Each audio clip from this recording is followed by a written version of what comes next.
ทำแบบนี้ไม่ได้นี่ทำเราเลิกกันเถอะไม่อยากอยู่กับพ่ออยากอยู่กับพ่องั้นเราแยกกันนะ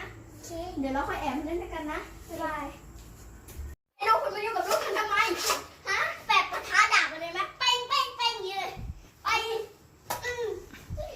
เราเลิกกันต่อไปนี้ห้ามให้ลูกคุณกับลูกฉันไปยุ่งด้วยกันกลับไปเลยไอ้นางเห็นผีไปให้ลูกคุณไปกับลูกฉันทำไมฮะต่อไปนี้เราต่างคนต่างอยู่แต่เราจะมาทักกันไปนั่งที่หลังคุณอย่ามายุ่งกับฉันอีก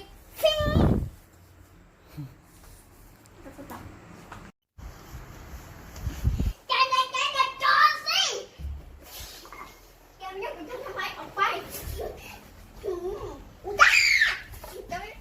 เอาไปทำไมมาเลิกกันได้ต้องเลยตอนนี้พ่อกับแม่ทะเลาะกันแล้ว กำลังซ้อมอยู่ครับ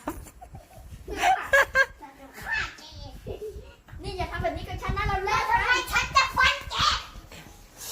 เสร็จพี่ก็เก็บนิดหน่อยแล้วพี่ก็กลับบ้านเราเลิกกันถ้าจะไปไหนก็ไปเราก็เลิกกันโอเคได้